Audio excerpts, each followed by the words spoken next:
Hello friends, in this video I'm going to show you how to fix the error ifconfig command not found.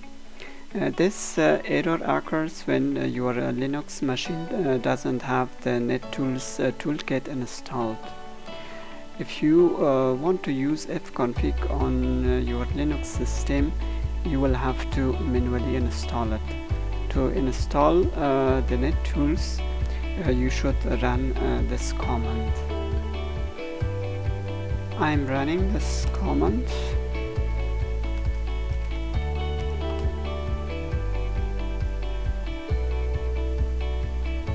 So I install the software.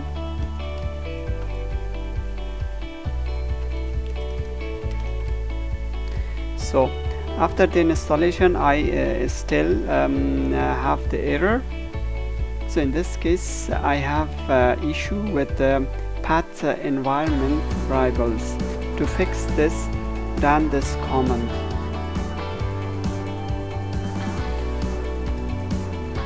And now I should be able to run ifconfig command.